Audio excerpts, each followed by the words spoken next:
Good morning, eminent panelists for this panel discussion on blended learning and ELT. I would introduce myself as moderator. I'm Paresh Joshi and I am a professor at Department of English.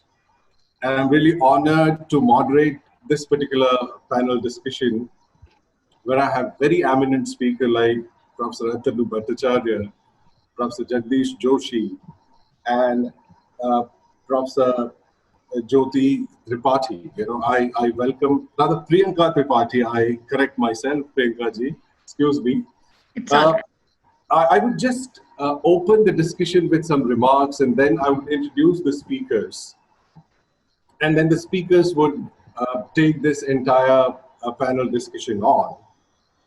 As I said, the topic of our today's discussion is blended learning and ELT. If we prepare a list of top 10 domains of areas in teaching where ELT is applied to the optimum, I'm sure ELT will probably top the charts.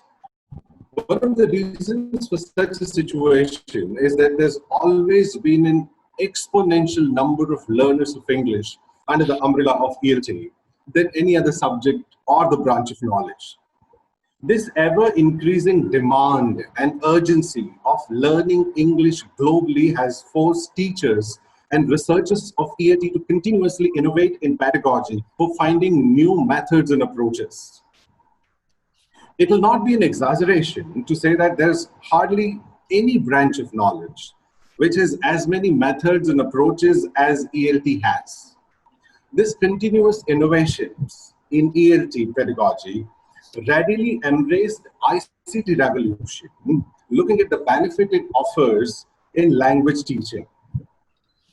This means ELT professionals are familiar with benefits of ICT using online resources. I'm saying familiar. How many of us are using ELT resources is a matter of research, and we're here to discuss that. Further, in the present context of COVID-19, when the entire education across the globe has gone online, it is highly pertinent to think about blended learning in ELT, which obviously is the topic of our discussion today. We are all aware that total reliance on online teaching is a forced choice at the moment. There is a growing realization among all stakeholders in education that this online teaching cannot become a permanent norm. Online teaching is a forced and enforced choice at the moment, and as I said, it cannot replace the real life or real life classroom experiences. Will it then be wise to go back to chalk and duster once this COVID era passes and things normalize? If we do this, we would be creating some problems, because then suddenly going back to chalk and duster would mean letting go the enormous benefits of online teaching and inability to leverage newly developed tech skills by teachers. Enforced though, but we as teachers have been forced to upgrade our IT skills, and we've been all using it. There's no other way. Question that arises is, why are we discussing blended learning? My answer would be, it solves all our problems in teaching and learning. Present education system is teacher-centric, but time is constant and proficiency is variable. As against that, blended learning is more student-centric, where proficiency is constant and time is variable. Blended learning also allows the merger of both the real life classroom experience blended with benefits of online teaching. It is interesting to note that everyone who is associated with teaching have been forced to upgrade their skills in this COVID-19 era, which can be effectively leveraged to make blended learning a reality in an ELT classroom. So with this forward, I am honored to introduce the eminent panelists.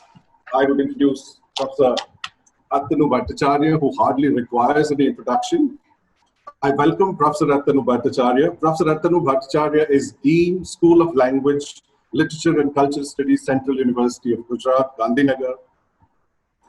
He's completed his studies from Jawaharlal Nehru University, New Delhi, and in the University of Warwick, UK. His research interests are technology, English language, culture studies, and their interactions with pedagogy. His current research interests are specifically in the area of Bengali science fiction, as it developed in the 19th century in and around the city of Calcutta. He is at present working on a book project on science fiction in colonial spaces, as well as one on ICT and language education. He is an immature theatre enthusiast, and in his pastime, he writes plays. Welcome, Professor Atanu Bhattcharya, to this panel discussion. Thank you, Professor Joshi. Next in line, we have Dr. Jagdish Joshi. He's a professor and director of UGC Human Resource Development Center and James Rennie Canadian Center for Gujarat University, Ahmedabad. He's the president of Indian Association of Canadian Studies.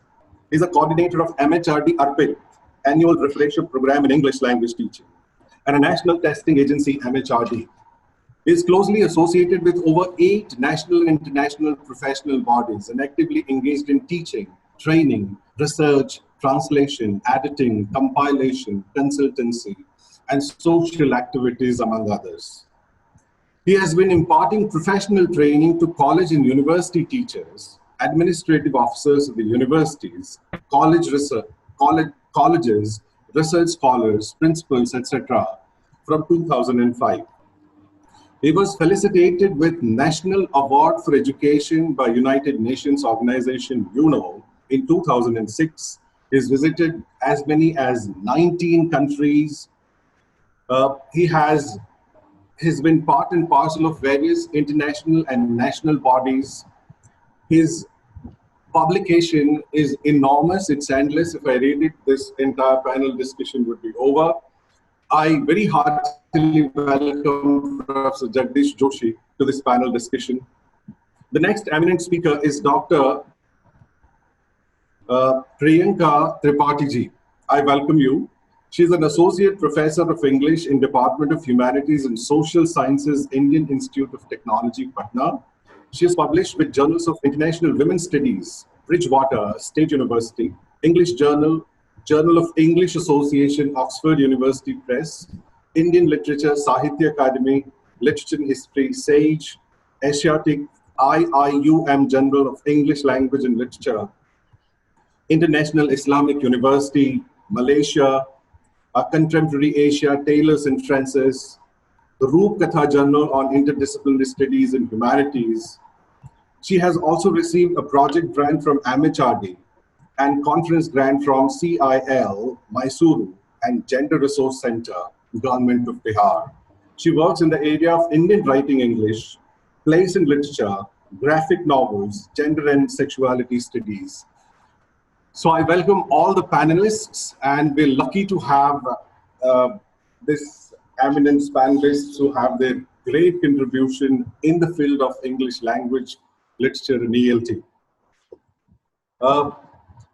Briefly, I would say the time frame, I would request the eminent panelists to take 10 minutes each to voice their views on 3 major topics. You know, when we think of blended learning and ELT, there are 3 large areas which emerge. One of the areas that emerge is pedagogy. And pedagogy would be discussed by Professor Atanu Bhattcharya. So he would initiate our discussion with pedagogical issues, you know, in the backdrop of blended learning and ELT. Professor Jagdish Joshi would be briefing us on issues related to technology. So largely, in the context of technology, how we think of blended learning and ELT. And Dr. Priyanka Tripathi would be touching upon discussing issues related to teaching and learning. So this is largely three areas that our eminent speakers would pick up and discuss. Each eminent speaker would take 10 minutes. Once that round is over, we'll have 15 minutes of questions and answers, where I will take questions from the audience and would put it in front of our eminent panelists. And then at the end, we will have a closure of about 2 minutes by me.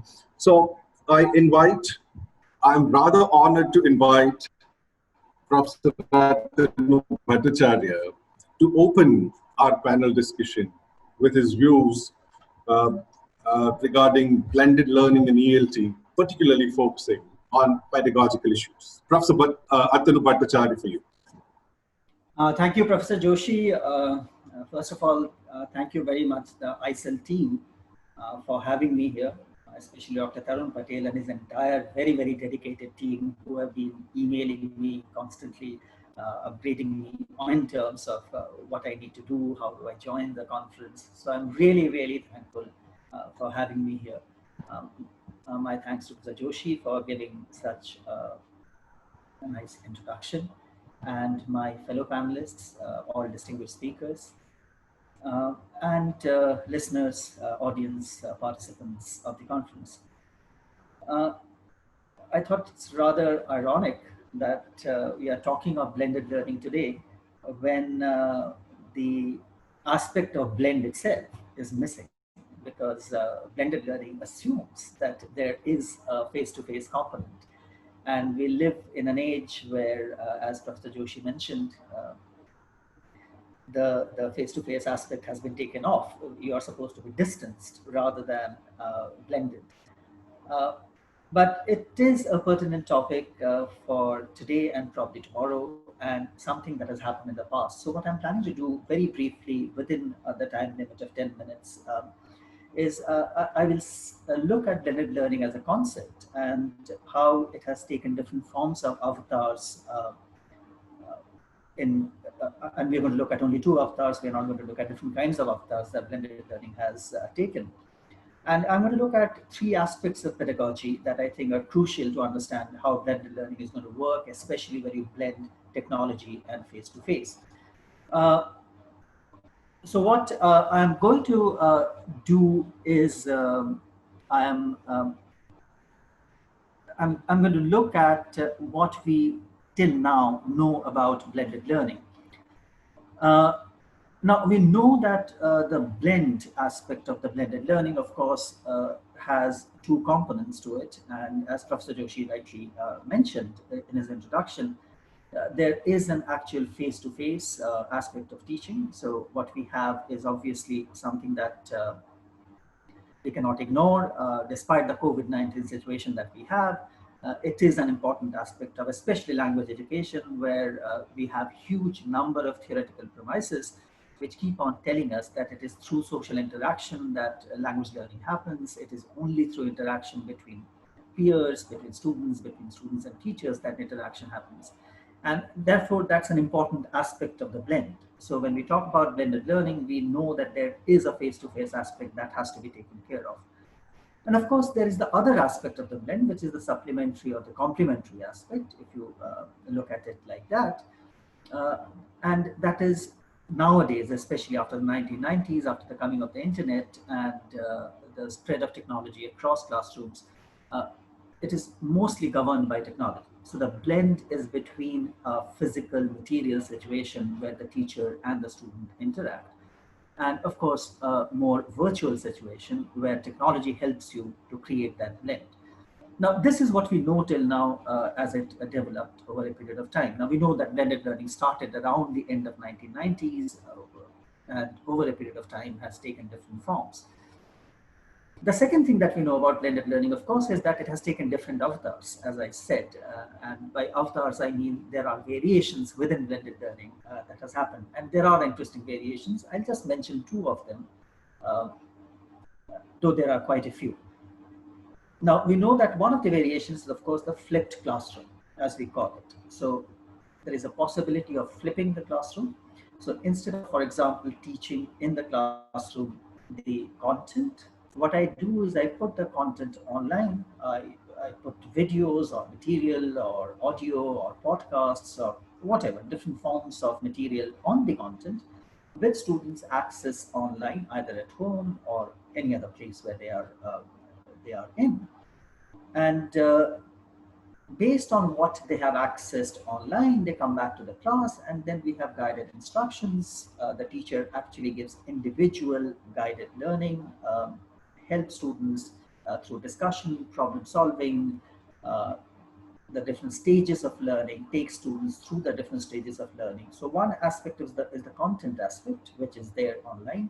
The other aspect is the process of teaching. So you have the flipped classroom. The classroom is flipped. So the content is not taught in the classroom. The content is actually transferred online. And then what you do in the classroom is the actual interaction between the teacher and the student. Now, the most famous example for this, of course, is the Khan Academy, which has been used by flipped classroom practitioners quite a lot. So you have a huge amount of online content through Khan Academy, and you use that content to have a discussion in the classroom. The second kind of part of the blended learning experiment is what is known as dog-me learning, and I'm sure some of you would know about what dog-me learning is. And this was a concept that was given by Scott Thornberry and later Luke Meddings. Luke Meddings actually came up with a very famous popular article which he published in The Guardian called, I don't remember the exact title, but it was something like "Throw the textbook out of the class." Now, what dog-me learning basically is based on is that there is no textbook at the class. So you don't bring a book, because the book, according to dog-me learning practitioners or dog-me learning theorists like Thornberry, according to them, the textbook constrains the class. So you don't need a constraining of the class. What you do is through interaction, language emerges, the syllabus emerges, the curriculum emerges, and it is through interaction with students and teachers that you have the emergence of learning, emergence of language learning. Now, initially, dog-me learning, as you can understand, because it was based on interaction, was very, very anti-technology, because they didn't only want textbooks, so they didn't want textbooks in the classroom at all. But they also didn't want any technology in the classroom, because it was the entire learning was based on human interactions. Now, of course, you have, as technology came in, dog-me learning also started incorporating technology, because there was a possibility of flipping. So you had interactions, face-to-face interactions between teachers and students through dog-me methods without a textbook, remember? And of course, you could have online interactions now between teachers and students, etc. But remember, there is no textbook. There is almost a kind of a puritanical attitude towards textbooks in dog-me learning. So you have two aspects, two avatars, which are quite different from each other in terms of what we know as blended learning. So you have the flipped classroom and you have dog-me learning.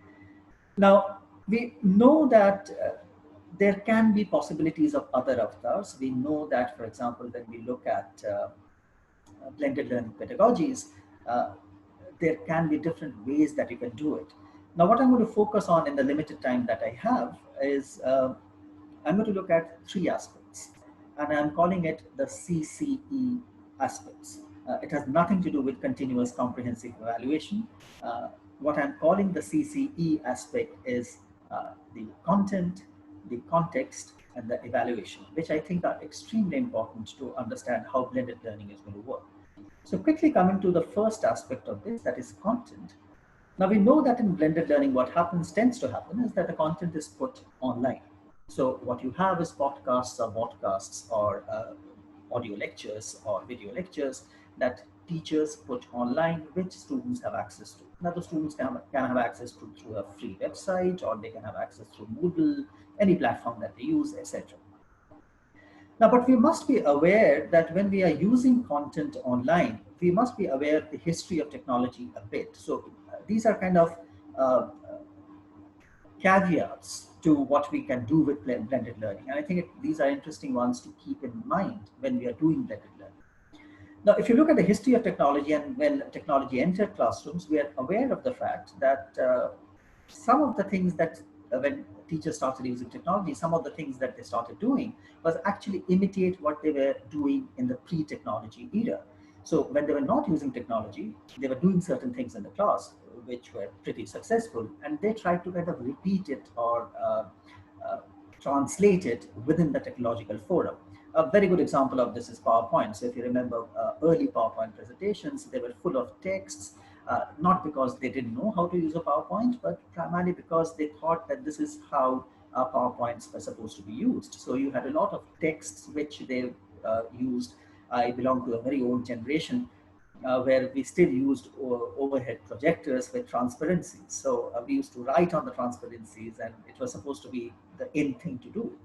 So when PowerPoints first came, what we did was we copied those notes that we put on the transparencies onto the PowerPoint slides, and then we used it. So what we did was a pre-technology skill was transferred onto the technological skill.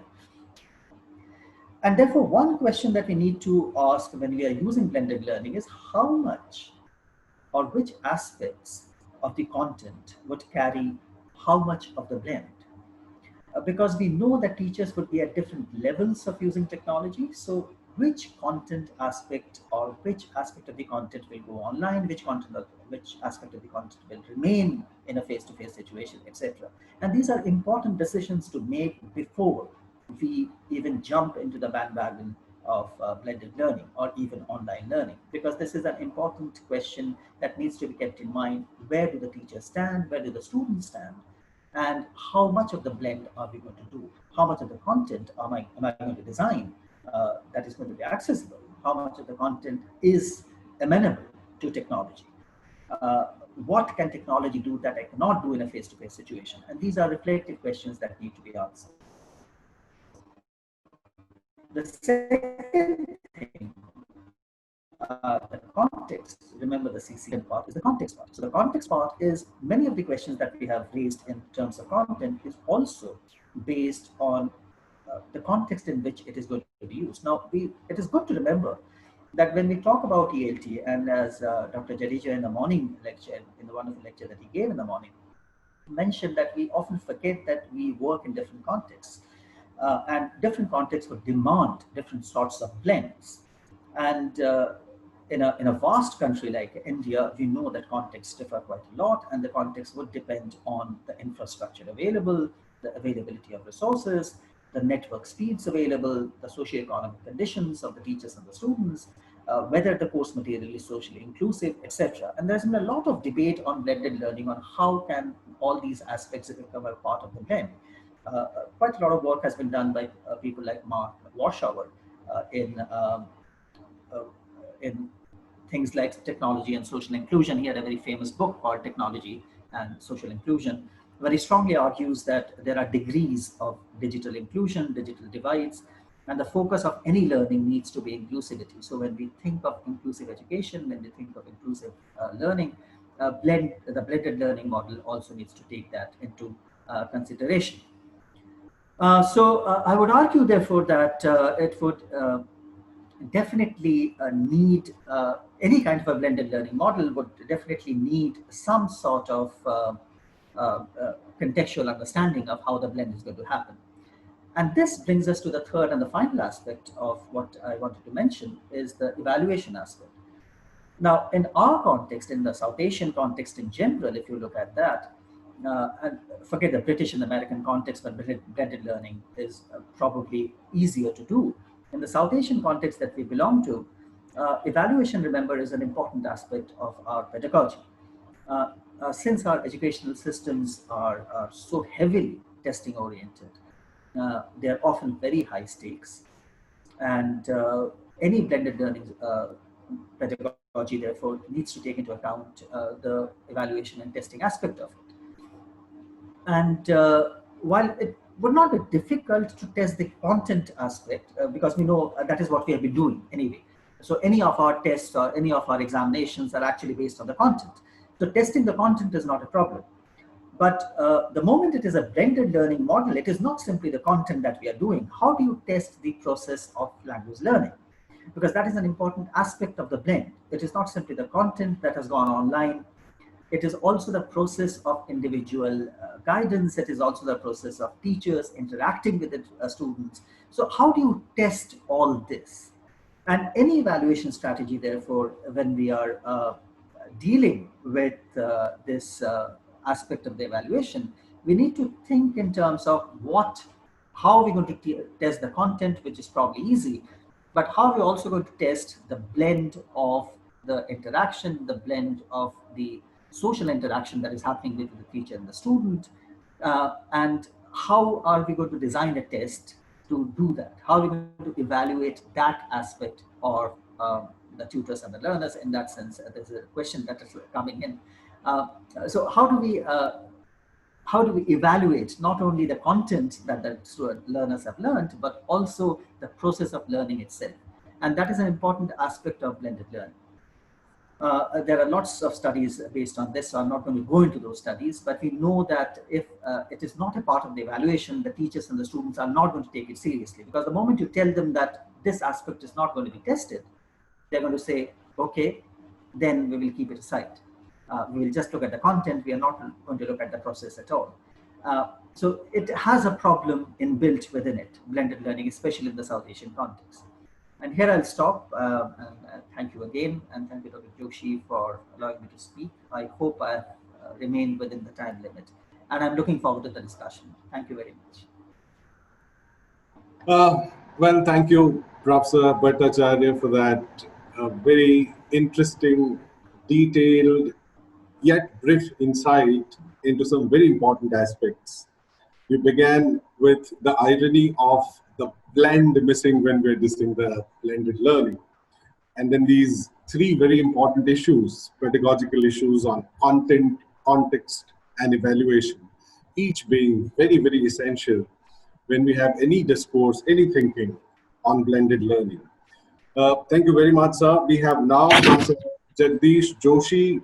I invite him to speak on technological aspects when we talk of blended learning and ELT. Professor Jagdish Joshi, for you.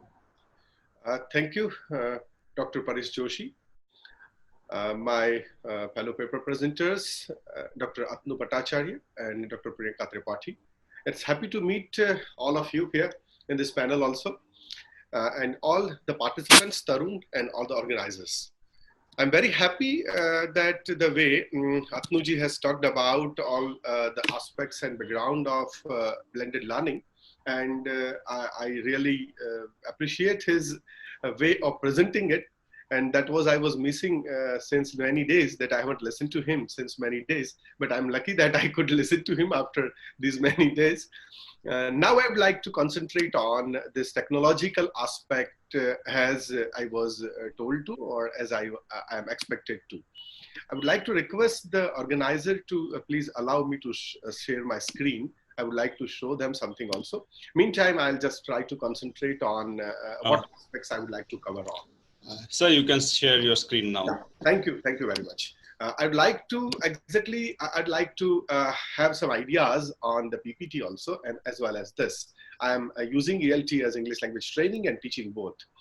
See, this is what background sir has given, classroom and e-learning and the blended learning. That is what we all are aware of. These are the three things generally we talk about whenever we concentrate on classroom or blended learning or e-learning. As I would like to go more on this aspect of using technology, I would like to just begin with something which our Honorable Prime Minister said about technology. Technology for me is discover, learn, evolve, and implement. It combines three S's: speed, simplicity, and service. Technology is fast, technology is simple, and technology is a brilliant way to serve people. It is also a great teacher. The more we learn about technology and the more we learn through technology, the better it is. So here, see, there are many concepts which we can talk on. There are many ideas which we can ponder upon, but I would like to focus more on exactly how this technology can be useful to us when we think of classroom. So when we talk of blended learning, there are various things which we can look at or we should look at. The ideas which I would like to concentrate more on are, you can see them here. Let me come back to you. And yeah, the ideas which we can think of are, one is face-to-face, training or learning, whatever we call it, virtual classrooms, webinars, like we are doing it at present, links, simulations, assessment, one-on-one coaching, and there are many things which can be done.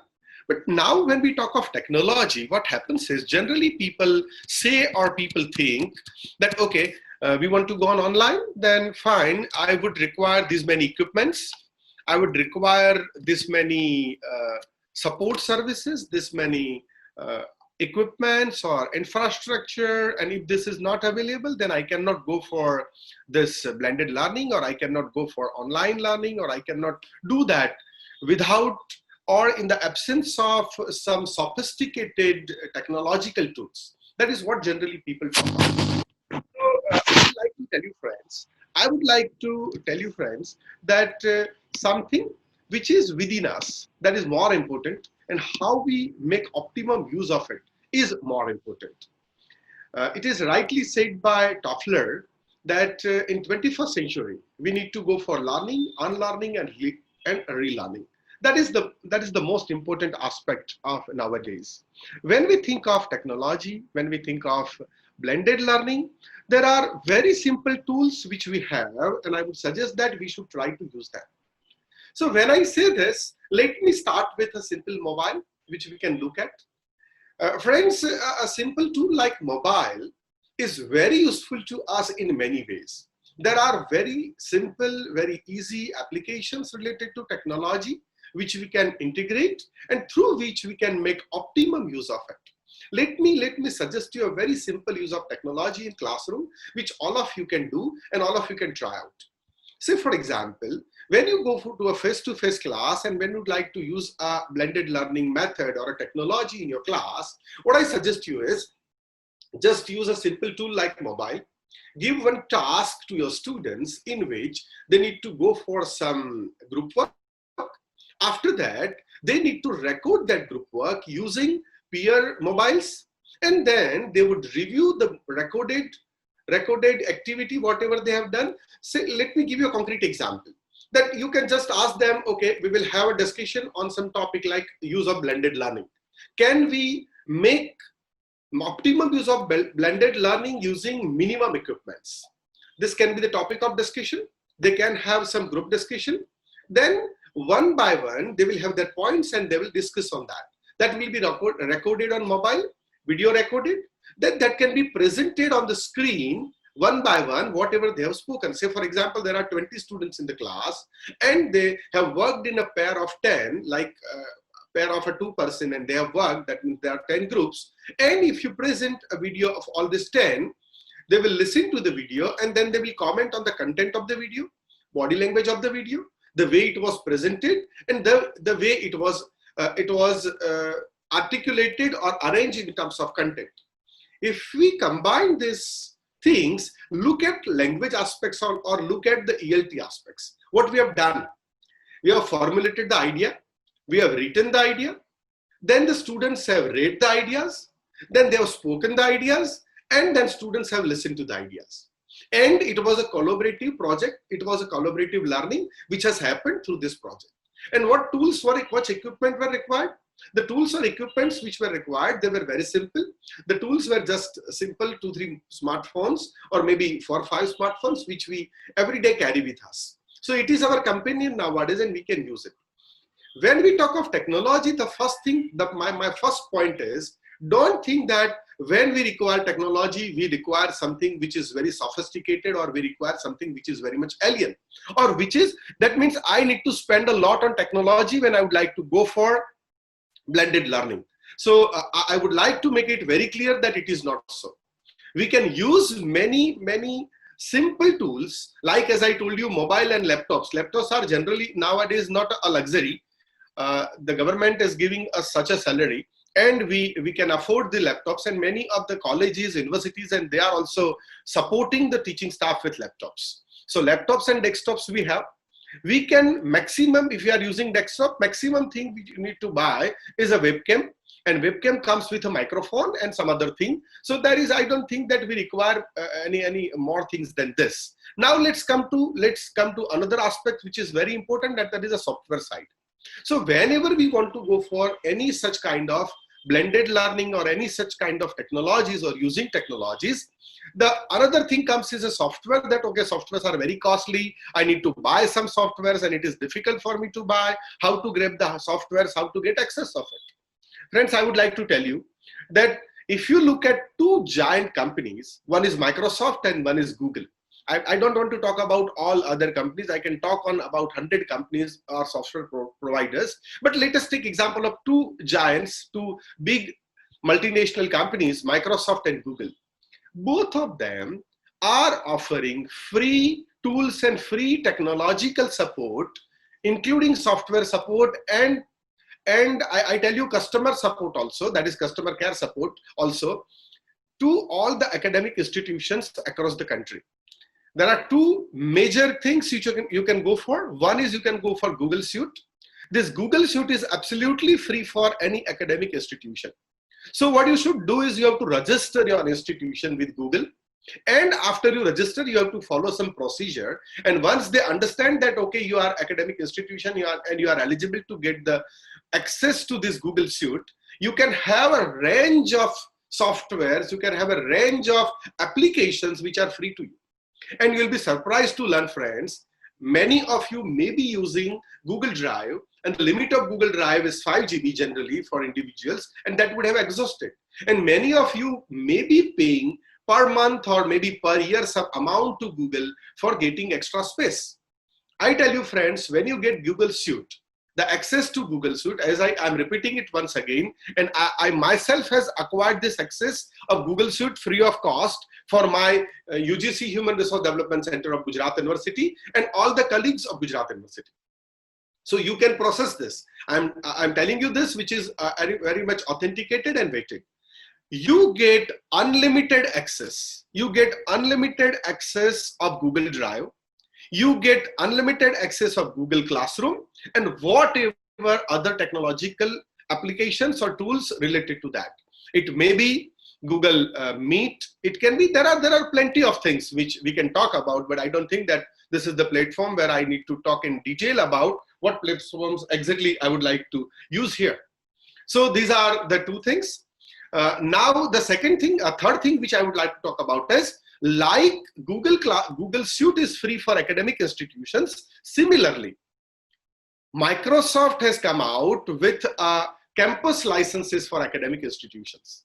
If you create your emails, integrate them with Microsoft, Government of Gujarat is doing it, and those who are from Gujarat, they know that government has come out with a project. And in this project, they are going to provide free email and free access to all Microsoft applications. If you want to do it yourself, that is also possible, friends. You can just register your institution, as I told you, with Microsoft, and you can get free access of many of the applications of Microsoft. So, see, friends, when we talk of tools, when we talk of technology, for academics, for teaching and learning, most of the things are free of cost available to us. And what we should do is, we should try our best that we should make optimum use of it. That's it, I guess, and that will be very useful to us. I'd like to share another idea here, that when we talk about blended, exactly what we need to blend. I have really, in a literal sense, taken a blender here. But there are many things. You can look at many applications which can be blended. I don't think that I have to talk about each application, what these are. These are different applications which we use nowadays, or which we use quite often. Our WhatsApp. May I interrupt? I think in a minute's time you may have to conclude. Certainly, I will conclude. Thank you for interrupting. So this is something which we can blend. Friends, there are several things which can be blended. It's not necessary that I am expert in all. Whatever I feel is best available of the best resource, whether in terms of YouTube video, whether in terms of online courses, whether it is EPG Pathshala, whether it is Swayam, whether it is NPTEL video, whatever it is, I can use it. There are plenty of OER things, open educational resources which are available. You can just look at this picture. There are different things which can be connected for this blended learning. And as I'm told, I won't take much time. But I would say, again, I would just say that to me, again, I would like to quote Prime Minister, technology used wisely, is a catalyst to magically transforming the way we live. Not only we live, I would like to say the way we teach. Technology will not replace great teachers, but technology in the hands of great teachers can be transformational. There are many things which I can talk on. Basically, the idea is such on which I can have a whole faculty development program for 1 week, that how can we use blended learning or technology for this. Thank you very much for providing me this platform. I would be happy to have any questions or discussion at the later stage. Thank you, Paresh bhai. Thank you, one and all. Well, it was very nice to hear Professor Joshi, taking time to discuss various technological tools available. The example of WhatsApp group and the collaborative learning was quite insightful. Moving on, I very earnestly request Dr. Priyanka Tripathi ji to come over, take on and discuss issues related to teaching and learning. Priyanka ji, please.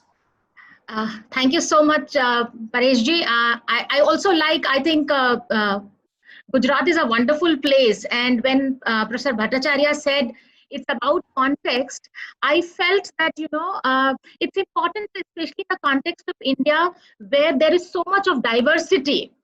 So apparently, Dr. Paresh Joshi is not just Dr. Paresh Joshi; he also becomes Paresh bhai. So there is also kind of a fusion of the personal and the professional that we do at many levels in the context of India.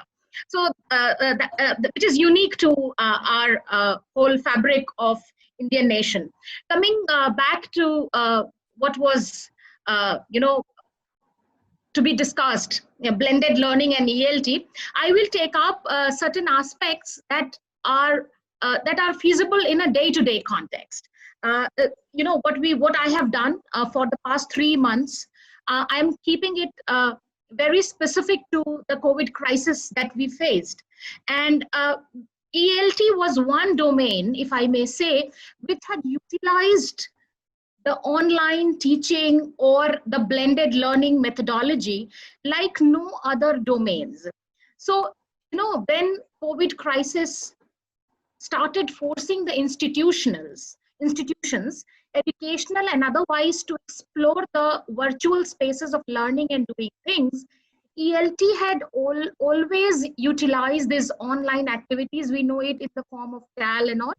So in this times, when this whole blended learning was to be utilized in the context of virtual learning, the face-to-face teaching was to be replaced by the virtual mode of face-to-face teaching.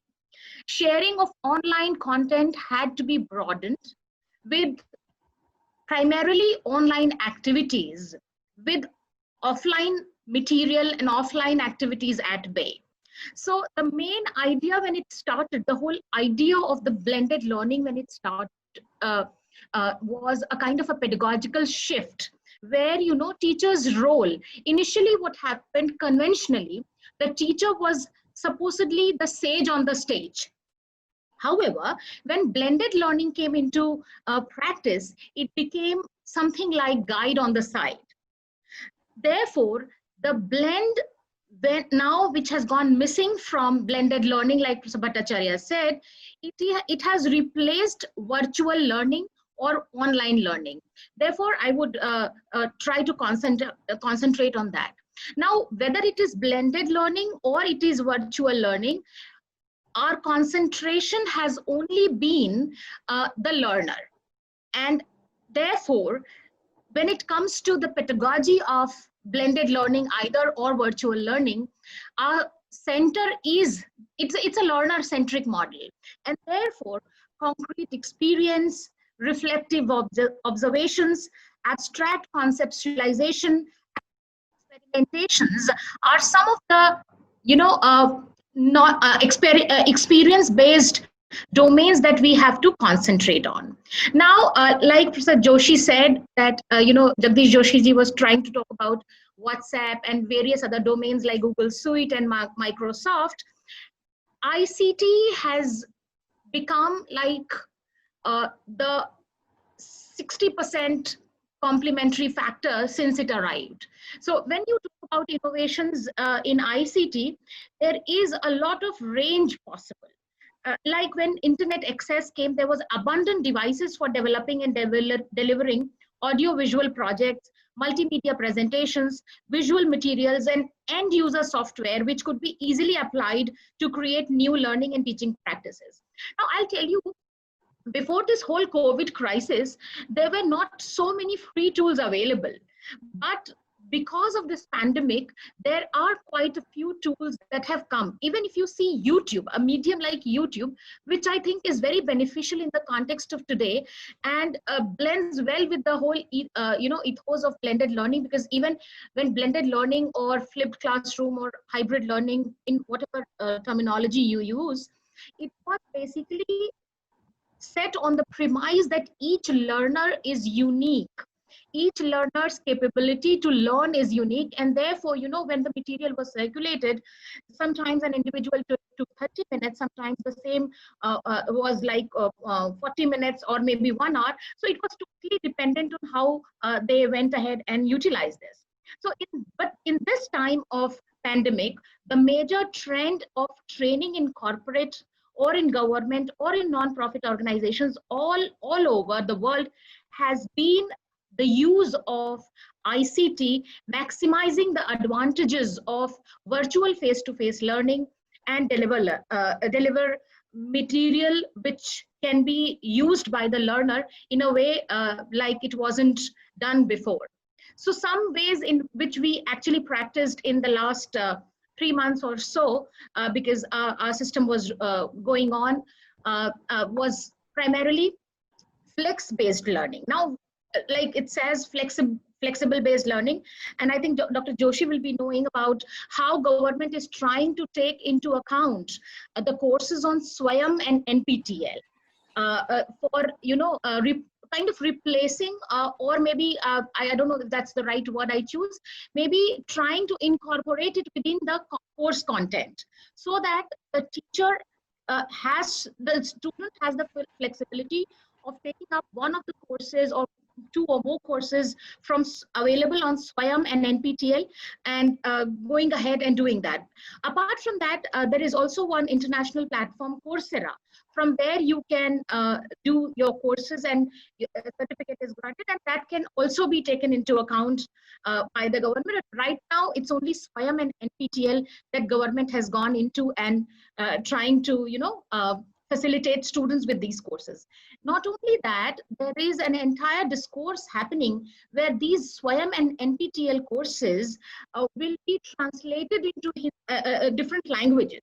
Like I opted to translate some of the gender-based courses and some of the communication-based courses in Hindi. But I saw that there was quite a range of languages, about 10 or so, that was there in the list which people could opt, which made me feel that the government is doing a lot in terms of translating also these courses so that it could reach not only to English speaking, but also to other mediums of, people, different courses, and maybe, also feasible for a course in BCom or maybe, a BBA or something like that. Apart from that, the webinars that are being conducted have really, been very, very useful to people who have taken it like seriously. So webinars are another idea now. They were there even earlier, but in the times of COVID, I think webinars have really kept us going.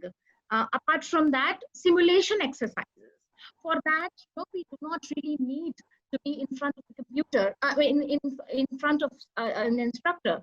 Simulation is about imagination, and therefore an instructor can opt for simulation exercises in this mode of online teaching. One-to-one interaction has surely gone missing, but simulation exercises can be one thing. Then, because I am from IIT, and naturally here everybody talks a lot about technology. So there is also something called augmented reality incorporating in a text that has also been taken into account when it comes to teaching of ELT. So in this kind of method, what happens is that when there is an image, you click on it, and there is a kind of augmented reality. So it shows you some kind of video, some kind of extra image, a 3D image or something, and then the student can see more than what is reflected on the text based on some kind of appendage taken from computer assistance. Apart from that, of course, the traditional way is also blog assistant language learning that you can utilize. It is one of the most effective ways or internet tools EFL teachers can utilize to develop their students. And like I said, YouTube has become very useful in imparting any kind of ELT based exercise. Now YouTube has also facilitated with the whole subtitles. So even that is something which is beneficial for ELT students. So I think when it comes to specifically, I'll just conclude by saying that when it comes to specifically target, there are various methods that are being employed right now. And of course, no denying the fact that classroom teaching cannot be replaced by online teaching, but nevertheless, in the context of specifically English language teaching, there are various things that can be done with online learning. Thank you. Well, thank you very much. It was very insightful, and the reference to course era is quite noteworthy here. I would draw the attention of the participants here that these courses available on course era, blended learning. There's one wonderful program available on online learning. It is a comprehensive program, and I had gone through some of its content, not that the entire program, and both these courses are free. Therefore, I think it was an interesting reference. Now, I think we are proceeding to a Q&A session. There are a few questions. And obviously, we are also grappling with the time because 11:40 is when we'll have to conclude this discussion. This is a mandate from the organizers. Well, thank you all the three eminent panelists for talking about very relevant issues, which are crucial. I think I would take the first question, and the first question is from Sachin Labade. And he has asked this question to Bhattacharya sir. The question is, in the absence of face-to-face interaction, is there a possibility of developing interactive e-content? Would you like to share some ideas? Professor Bhattacharya. I mean, if you look at e-content today, Sachin, thank you for the question. But if you look at e-content today, I don't think it, if you look at early e-contents, it was very, shall we say, content-based. It was very textual. It was very, so mostly what used to happen in early content, if you remember, because NPTEL has been mentioned quite a lot now, and the e-Pathshala, etc. Now, what you have is, if you look at the early content in these platforms, then you would see that there was a huge amount of textuality. There was a lot of text in these content. Of course, that is not happening nowadays anymore, because you really don't have e-content which is non-interactive anymore. So you will have audio, you will have video, but it also depends on the kind of platform that you use for accessing this e-content. So how much of interactivity does it allow? Does it allow you to intervene? Does it allow you to take a quiz? Does it allow you to take a test on it? Does it allow you to change the content? Does it allow you to interact with the content? For example, record your own voice and create a podcast and respond to the content. Now, that depends on the platform that you are in, but it is highly possible. I mean, technology allows you to do that. And that is the affordance of technology. So that textuality is gone now. So obviously, the content itself is extremely interactive, as it is, and I'm sure it's going to become more and more interactive as we go on. Thank you. Thank you, sir. Thank you very much for that quick, brief response. There are 2-3 questions on access. And even I am also thinking, you know, when you talk of blended learning, online learning, flipped classroom in the Indian context, one of the major issues that arises is access. And there are 2-3 participants who have asked questions, even from the, organizing body side. We were thinking on panelists to discuss something on how to deal with issue of access to technology, oblique internet. And I wish that each of our eminent speaker give a quick response of 2 minutes. I invite first Professor Joshi, because he talked on technology. So Professor Jagdish Joshi, but I would request you to be brief in 2 minutes. How would you deal with the problem of access in the Indian context?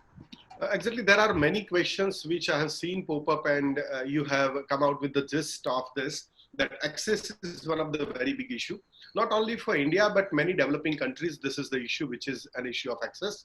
I would like to thank you here, one company called Jio, that they made it very convenient to many of us to have access of internet. So I would say there are many things which can be done, but let us try to look at ourselves, what we can do. Let's not let's not de-shoulder it. Let's not talk about government and other people, what they can do. I suggest that there are 2 easiest and simple ways. One is we should go for, if we can afford, and if we are talking from the angle of teacher and student point of view, we must go for a broadband connection. We should keep at least one broadband connection, which is really very useful, and that gives us a lot of connectivity, and that is not very costly. One. Second is, I'll go very quickly, that you have to check out your area where you live in and what kind of internet connection is available there. You should go for a dongle which is available. Now 4G based dongles are available. So that is one very good option, either Jio or whatever best connectivity is available. Third is, if we write to the service providers, like we have done in Gujarat University earlier, we had a big problem of access of Jio and Vodafone also. We have written it to them, and they have installed their towers nearby the university. They cannot install in academic institution as per the rules of Government of India, but they have installed it outside the campus. And now we have 3 towers and they are interconnected and they provide access. So I guess we only have to work hard, and let's hope that soon, very soon, we will get a better accessibility in India as far as speed is concerned. Over to you, Dr. Priyanka Tripathi ji. What is your take on the issue of access? I'm coming to you, Professor Bhattacharya. 2 minutes take on how would you solve the problem of access? Technology, internet, both is the point of my reference. There is no denying the fact that in the context of especially India, which is largely, I mean, there is less internet most of the places. Of course, many wonderful companies have done their job and we have reached, but where is the money? Even in an institution like IIT, which is supposedly privileged, we have come to know that the projects are not running, the project funded students have not got money. So even with the services available, there is less chances of many students, especially in bigger universities, affording it. So affordability has to be slightly questioned, and there is where government can intervene, like you have internet on railway platforms and other places. I think that facility in due course of time will have to be increased. On our part, what we can do is we can share material. That is, we are taking these online lectures. We are suggesting some sort of technological tool. We have to ensure that we also prepare customized material, which is not contingent upon just internet connectivity. Like sometime a student can go to some place where there is internet, maybe to a friend's place, maybe to some relative's place, and download it and bring it back. So not just online, but the mechanism also should sustain the offline practice. So online model, just the online models will probably not work in the context of India. It's something I would like to say as access is concerned. Well, Professor Bhattacharya, I'll take 1 minute. I know we are running out of time, so I'm just going to take 1 minute. I think most of the points have been very ably covered by Dr. Joshi and Dr. Tripathi. I've actually talked about this. I'm just going to mention 3 things. One thing is that the problem of access is not an Indian problem. It is a problem across South Asia. It is a problem across Southeast Asia. It is a problem in developed economies. It's a problem in the US. So it's not a question of access problem only in India. Even in US, which has gone online completely, students are finding extremely difficult in remote areas to have access to educational testing. So access is something that is almost universal. Though of course developed economies which will have more resources, we will have less resources, etc. But we do have models available. For example, in Bangladesh, there was a famous project that was carried out over a period of 15 years called the English in Action project, which primarily solved the problem of access. So I would request all participants and people who are interested to actually go online and find out what actually happened in English in Action project, because it was more or less similar to the conditions that we had in terms of access. The second thing, as Dr. Tripathi has very rightly pointed out, is that when we talk about designing the content, as I mentioned in my talk, we have to take into consideration the context aspect of it. So we really cannot think in only terms of we deliver content online. There has to be aspects of making that content available in different kinds of forms. So one of the things, for example, is what is known as community learning. So it's not necessary that you deliver content online, that I am the teacher, I have the content, I'll deliver it. You deliver it to communities, communities then spread it across. So this is the second possible solution that can happen. And the third thing that I wanted to mention was that a large number of institutions, for example, very rightly, again, Dr. Tripathi said that IIT is privileged. So is my university, Central University of Gujarat, which has got more funds than many of the universities that are there in the country. So we do have more resources. So one of the things that we probably will have to do is resource sharing. Right now, we have been kind of resource hoarding. So in CUG, in IIT Gandhinagar, which are high resource institutions in the same place in Gandhinagar, we can actually resource share with other colleges, with other teachers who are around us, and then probably make education much more inclusive. So I think these are three things that we need to look into and this is a wake-up call. COVID-19 is a wake-up call for all of us. So I think we'll have to think about it. Thank you. All right, so I mean, briefly summarized, our eminent panelists say that, well, there are problems of access. They're going to remain. We will have to find out-of-the-box solutions. We'll have to innovate in all possible ways to ensure that this blended learning becomes a reality. I would remind viewers of an example of a story doing rounds in the beginning of the first lockdown. In West Bengal, there was a teacher who climbed on the tree to get the bandwidth needed to continue to teach. Now that's the example. Now that's the spirit. And he said, where there's a will, there's a way. If we prepare ourselves to make blended learning a reality in an ELT classroom, in particular, and a blended learning a reality in general for our education as a whole. There are a few questions, but we are grappling with time. 11:40 is when we had to conclude. There are questions on certain pedagogical issues. There are questions on overuse of technology, for example. I mean, if we use technology in access, it would create a similar problem. But then, some other time, I would apologize to the participants who are very enthusiastically asking questions. That speaks of how interesting this entire panel discussion has been. But to conclude, I would say that we talked about very important pedagogical issues in terms of deciding content dependent on the context, and maybe we'll have to have a certain policy framework on the evaluation, because blended learning would bring in few more nuances, and we will have to be ready for that. Professor Jagdish Joshi told us about how technology can be used. His ideas on using Google Suite and Microsoft were very rewarding, and we had Professor Tripathi ji bringing in Coursera and certain very relevant aspects on teaching and learning. Her saying that maybe going to a friend when your internet is not working, is probably a way out. So, well, thank you, eminent panelists, for your valuable time, your valuable insights into the chosen area. It was thoroughly a very learning experience for me. Being a moderator, I was more a learner, more a participant than just facilitating this entire conversation, entire discussion. So thank you all.